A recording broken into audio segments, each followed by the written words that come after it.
सर्दियों की रात थी। गांव रायपुर की सरहद पर धुंध इतनी घनी थी कि 2 कदम आगे भी कुछ नजर नहीं आता था। इसी धुंध में से एक ट्रक धीरे धीरे गांव की ओर बढ़ रहा था। ट्रक में बैठे 3 लोग, दीपक, राजन और सोहन, शहर से लौट रहे थे। अरे राजन, तूने सुना है? लोग कहते हैं कि इस गांव के पास रात में कोई औरत दिखाई देती है जो कभी भी किसी का भी चेहरा ओढ़ लेती है। अरे यार, वैसी कहानियां मत सुनाया कर रात के वक्त। तू जानता है ना, मुझे वैसे भी अंधेरे से डर लगता है। अरे डरपोक कहीं के, ये सब मनगढ़ंत बातें हैं। अरे कोई छलावा वलावा नहीं होता।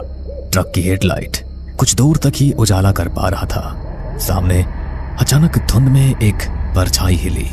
अबे वो देख, कोई खड़ा है बीच सड़क में। ट्रक के रुकते ही तीनों ने देखा एक लड़की सफेद साड़ी में, लंबे खुले बाल, झुकी हुई गर्दन। उसकी आंखें नहीं दिख रही थी। दीपक, वापस मोड़ ट्रक, वापस। ये वही है, वही छलावा। अरे चुप कर डरपोक, मैं देखता हूं कौन है। सोहन ने लड़की के पास जाकर उसकी गर्दन सीधी करने की कोशिश की। लड़की ने धीरे धीरे गर्दन ऊपर उठाई, पर चेहरा सोहन का था। सोहन घबरा कर पीछे हटा। उसके मुंह से आवाज निकली, ये क्या मजाक है? लड़की ने सोहन की आवाज में ही कहा, तू कौन है? मैं सोहन हूं। और अचानक वो लड़की सोहन बन गई। हूबहू वही चेहरा, वही कपड़े। सोहन भाग, ये छलावा है। पर तब तक उस लड़की ने सोहन के गले में अपनी सफेद साड़ी लपेट दी। सोहन चीख भी नहीं सका। राजन और दीपक ट्रक में कूदे। ट्रक स्टार्ट हुआ और धुंध को चीरता भाग निकला। पीछे सड़क पर बस सोहन की चीख गूंज रही थी, या फिर छलावे की हंसी। सुबह गांव में हल्ला मच गया। सोहन का शव कुएं में मिला, मगर उसका चेहरा बिगाड़ दिया गया था और उसका गला सूजा हुआ था, जैसे किसी ने कसकर दबाया हो। गांव के प्रधान रघुवीर सिंह ने तुरंत पंचायत बुलाई। ऐसी मौत पहले कभी नहीं देखी गई। किसी ने उसका चेहरा क्यों बिगाड़ा होगा? छलावा लौट आया है। मेरी दादी कहती थी ये किसी का भी रूप धर सकता है। जिसने भी इसे देख लिया वो मर जाएगा या फिर उसका चेहरा बिगाड़ दिया जाएगा। मुझे छोड़ दो गांव वालों, मैं शहर चला जाऊंगा। मैंने देखा था उसे।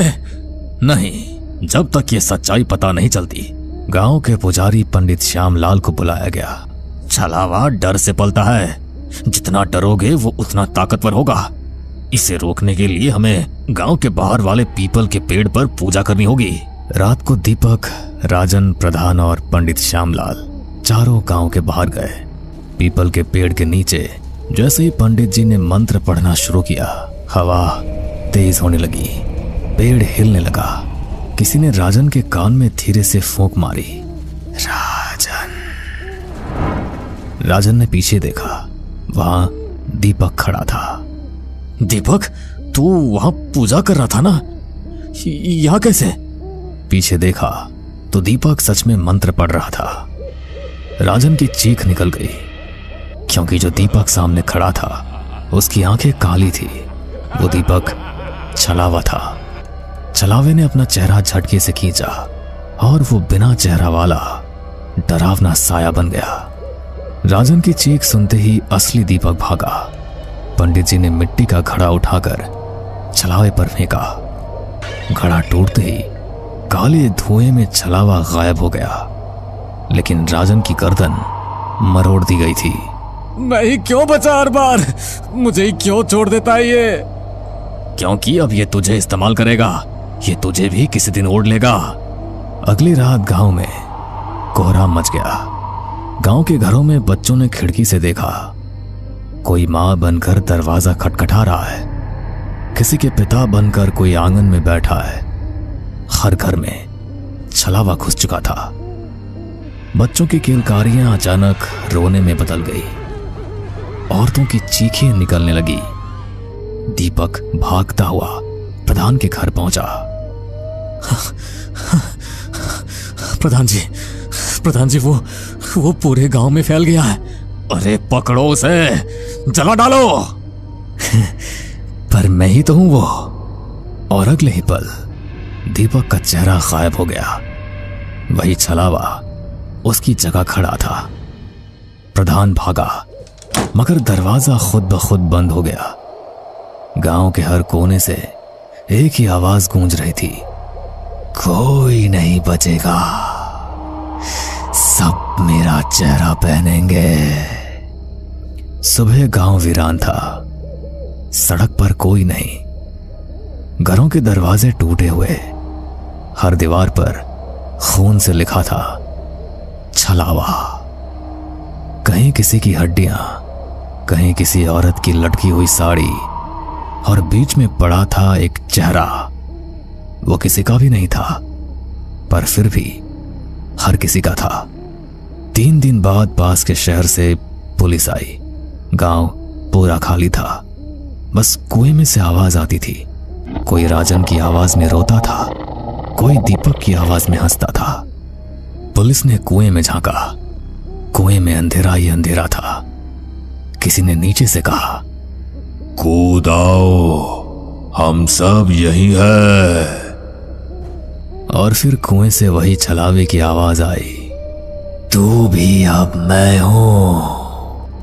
गांव रायपुर के वीरान हो जाने के बाद पुलिस की टीम लौट गई थी, लेकिन उनके लौटने के बाद भी कुएं से आती आवाजें नहीं थमी थी।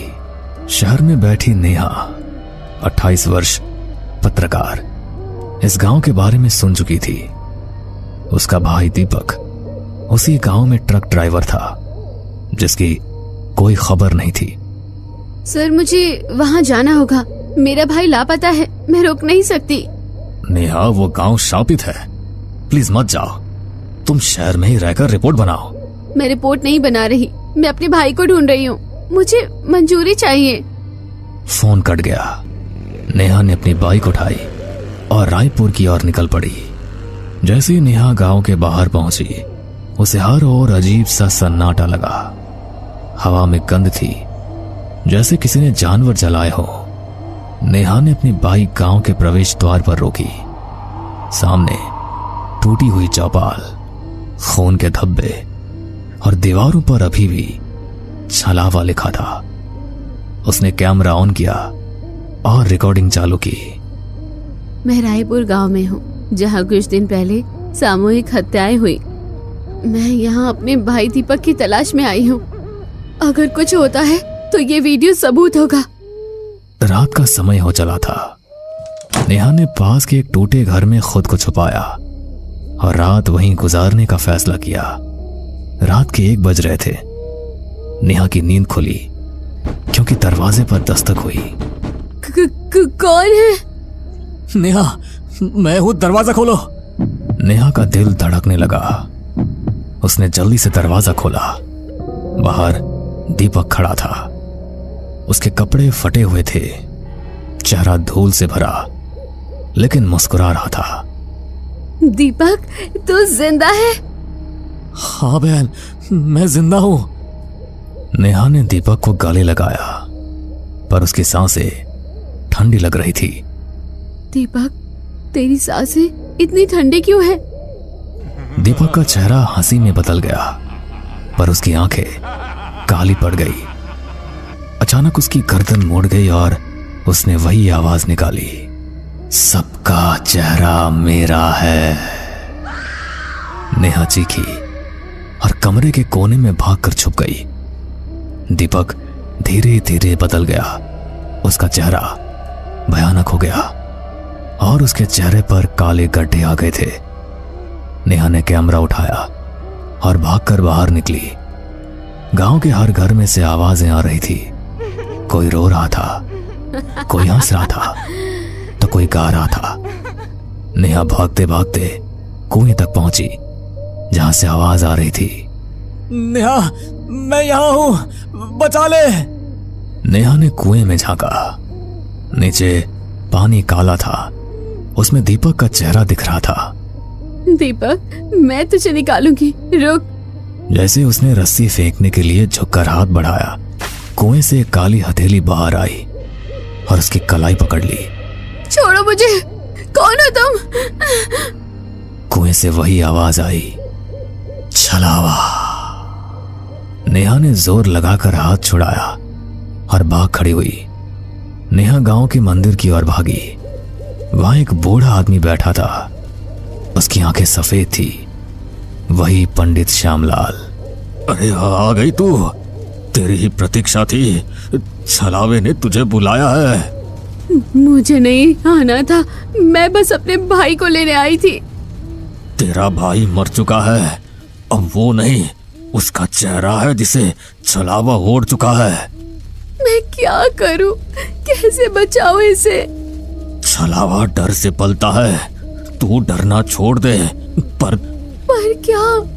पर तुझमें साहस नहीं है, छलावा तुझे भी ले जाएगा। अचानक पंडित की आंखें काली हो गई और उसकी गर्दन पीछे की ओर मुड़ गई। उसकी जीभ बाहर निकल आई और उसने वही आवाज निकाली, सब मेरा चेहरा पहनेंगे। नेहा चीखती हुई भागी। मंदिर के दरवाजे अपने आप बंद हो गए। नेहा गांव के बीच बने स्कूल में जा छुपी। वहां उसे एक पुरानी किताब मिली जिस पर लिखा था, छलावा एक शापित आत्मा है जो अपने शरीर को पाने के लिए चेहरों को चुराता है। जब तक उसे सच्चा चेहरा नहीं मिलता वो भटकता रहेगा। नेहा ने कैमरे में रिकॉर्ड किया। मुझे लगता है ये छलावा किसी खास चेहरे की तलाश में है। मुझे समझना होगा कि उसका सच्चा चेहरा कौन है।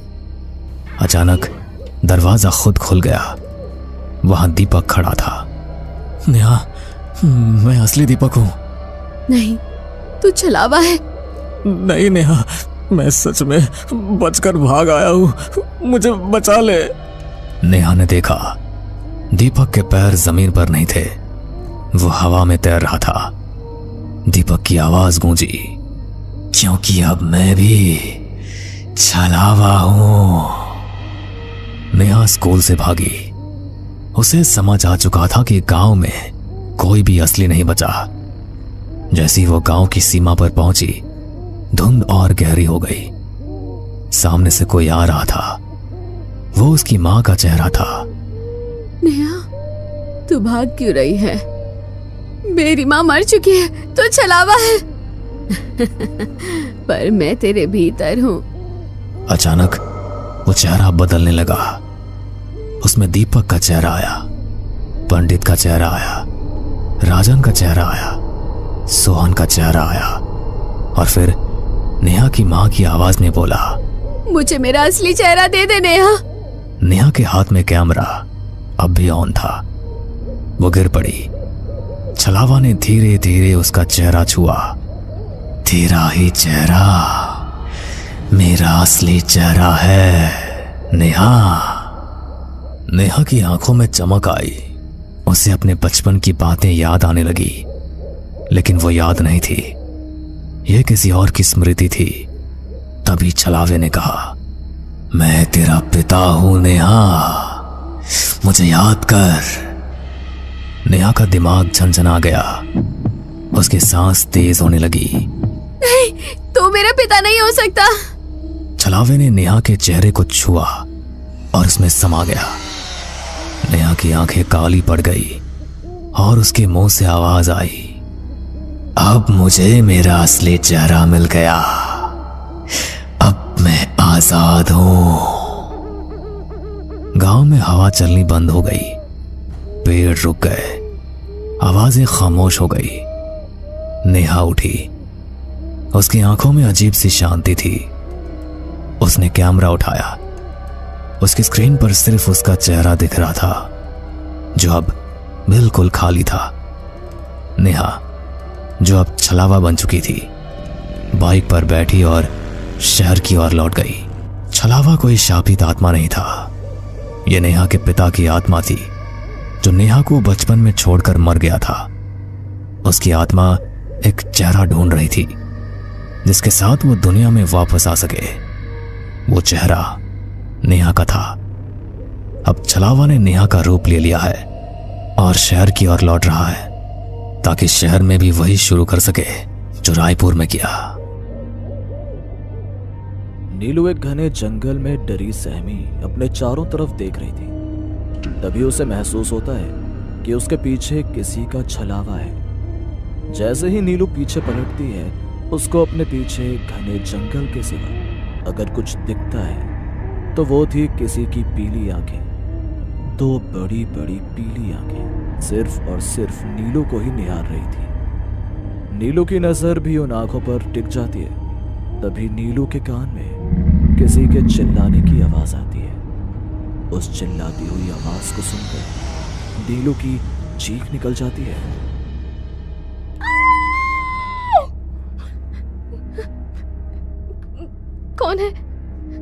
कौन है जो मुझे इस तरह से डराने की कोशिश कर रहा है? कौन है? नीलू ये बात बोल ही रही थी कि तभी अचानक उसके कंधे पर एक परछाई आकर बैठ जाती है।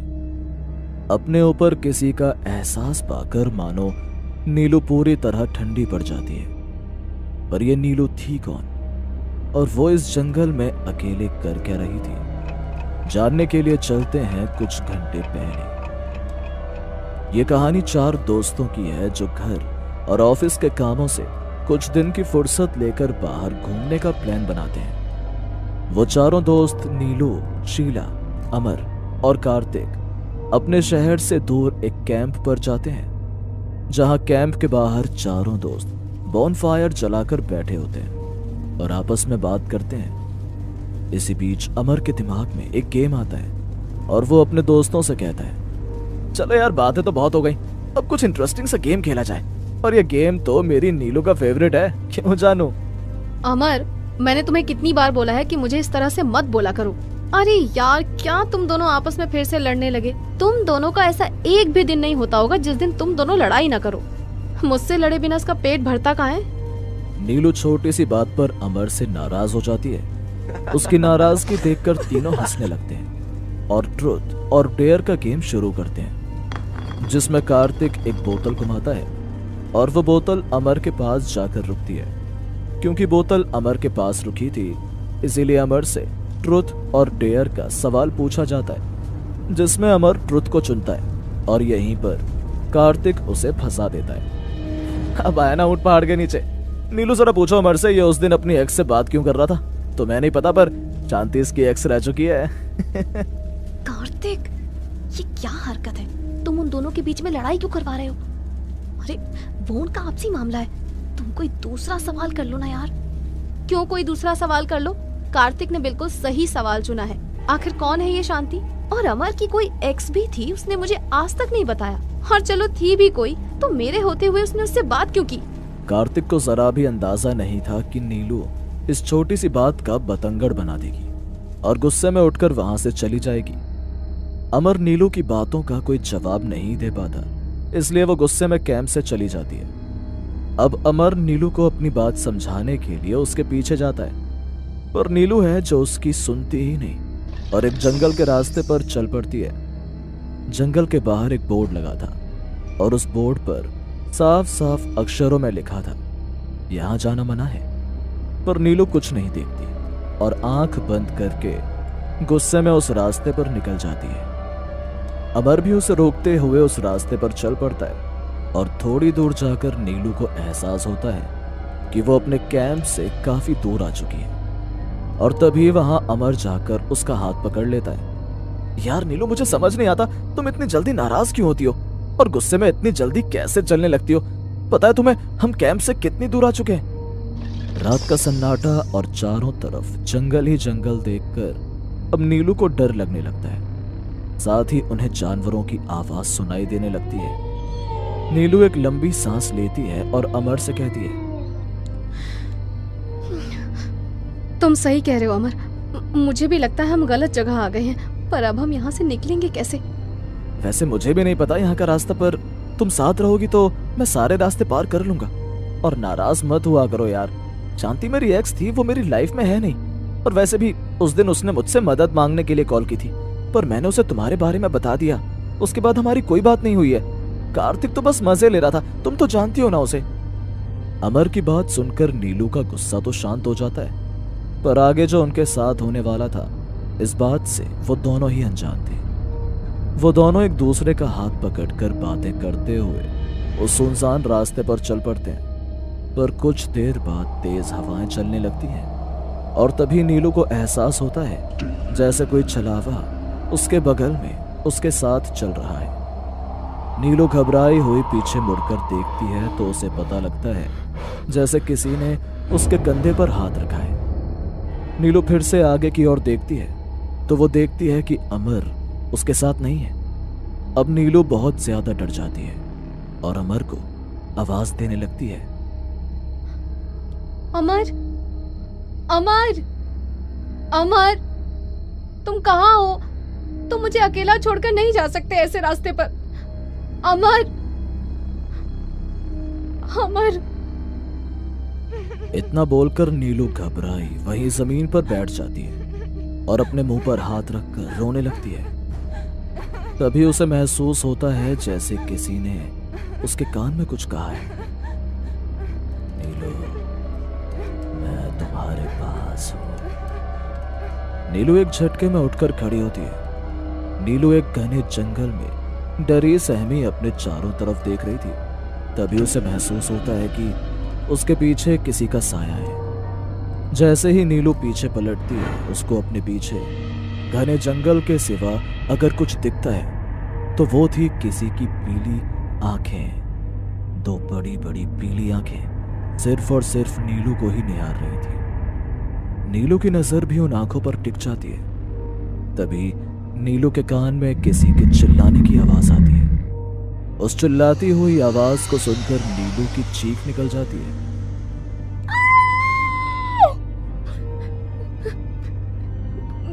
कौन है? कौन है जो मुझे इस तरह से डराने की कोशिश कर रहा है? कौन है? नीलू ये बात बोल ही रही थी कि तभी अचानक उसके कंधे पर एक परछाई आकर बैठ जाती है। अपने ऊपर किसी का एहसास पाकर मानो नीलू पूरी तरह ठंडी पड़ जाती है। नीलू को अब वहां कुछ भी सही नहीं लग रहा था, इसीलिए वो खुद की जान बचाने के लिए वहां से भागने लगती है। तभी एक हाथ उसका हाथ पकड़ लेता है और जब नीलू पीछे मुड़कर देखती है तो वो देखती है कि ये अमर है। अमर को देख नीलू उसे गले से लगा लेती है और उससे कहती है, हाँ अमर, अमर तुम कहाँ चले गए थे? मुझे इस सुनसान रास्ते पर छोड़कर तुम कहाँ चले गए थे आखिर? तुम्हें पता है मैं कितना डर गई थी। नीलू क्या हुआ तुम्हें? ये तुम कैसी बहकी बातें कर रही हो? मैं कब से तुम्हारे साथ ही तो हूँ। देखो हमने आधा रास्ता भी पार कर लिया है, पर मुझे समझ नहीं आ रहा था कि तुम पूरे रास्ते इस तरह से शांत मेरे साथ क्यों चल रही हो और अचानक से मेरा हाथ छुड़ाकर क्यों भागने लगी। अमर की बातें सुनकर नीलू इधर उधर देखने लगती है तो वो सच में उस जगह से काफी आगे आ चुकी थी जहां उसके साथ यह हादसा हुआ था। पर उसे समझ नहीं आ रहा था कि अमर उसके साथ था तो ये सब उसके साथ कब हुआ, और ना ही नीलू अमर को कुछ समझा पा रही थी। तभी नीलू और अमर को एक छलावा नजर आता है। वो छलावा बहुत ही भयंकर था। अमर, अमर ये तो वही छलावा है जिसके बारे में मैं अभी तुम्हें बता रही थी। मैंने तुम्हें बताया था ना, तुम मुझे अकेले छोड़कर चले गए थे।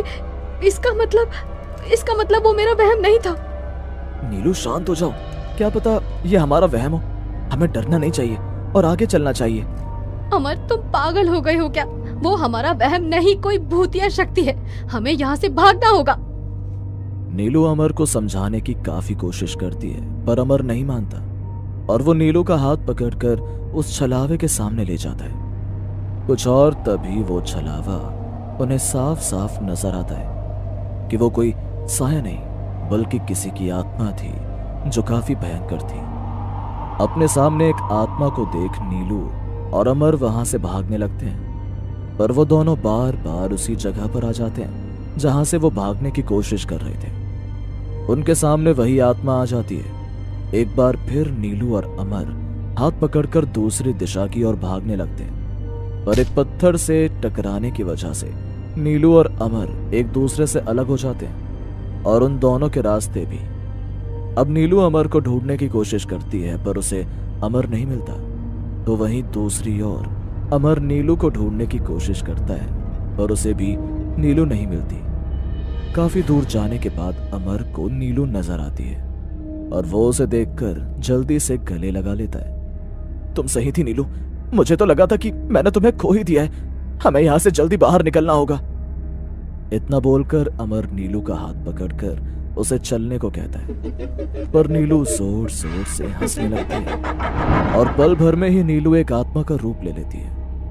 उस आत्मा को अपने सामने देखकर अमर नीचे जमीन पर गिर जाता है, पर अमर हिम्मत करके एक बार फिर से उठ खड़ा होता है और भागने लगता है और एक बार फिर वो नीलू से टकराता है, पर इस बार ना तो वो नीलू के गले लगता है और ना ही नीलू अमर के गले लगती है और वो दोनों एक दूसरे को ही देखकर डरने लगते हैं और एक दूसरे से आगे भागने की कोशिश करते हैं। इसी बीच एक तेज गाड़ी की रोशनी उन दोनों की आंखों पर आती है और वो दोनों वहीं पर बेहोश हो जाते हैं। कुछ देर बाद जब नीलू और अमर की आंखें खुलती हैं तो वो दोनों खुद को अपने उसी कैंप में पाते हैं जहां से वो दोनों उठकर गए थे और उनके सामने शीला और कार्तिक होते हैं। तुम दोनों ठीक तो हो ना?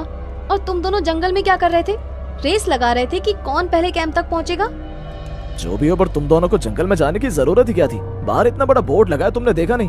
वो तो अच्छा है कि मुझे नीलू का मोबाइल फोन उस जंगल के बाहर मिला। फिर मैंने और शीला ने फैसला किया कि तुम दोनों को हम उस जंगल में जाकर ढूंढेंगे। शीला और कार्तिक उनसे कल रात के बारे में पूछते हैं, पर वो दोनों कुछ नहीं बताते, मानो जैसे डर के मारे उनकी आवाज उनके हलक में बैठ गई हो। ठंडे मौसम में भी उन दोनों के माथे से सिर्फ पसीना बह रहा था और वो दोनों एक दूसरे की तरफ शक भरी नजरों से देख रहे थे।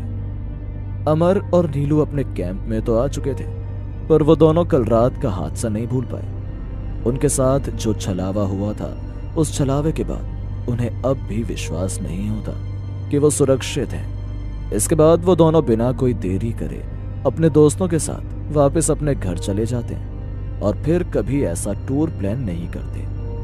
दुनिया में लोगों का सामना बहुत बार किसी न किसी तरह के छलावों से होने के अनगिनत किस्से सबके सामने आते रहते हैं, जिनमें से एक अनकहा किस्सा आज हमने आपको बताया। किसी छलावे का सामना अगर कभी आपसे भी हुआ हो तो हमें वो किस्सा जरूर बताएं। हमें पूरा यकीन है दोस्तों कि आप लोगों को ये कहानी जरूर पसंद आई होगी। अगर आपके साथ भी कुछ ऐसे अनकहे किस्से हो चुके हैं तो प्लीज हमारे साथ शेयर करें, हम जरूर अपने चैनल पर उनको दिखाएंगे।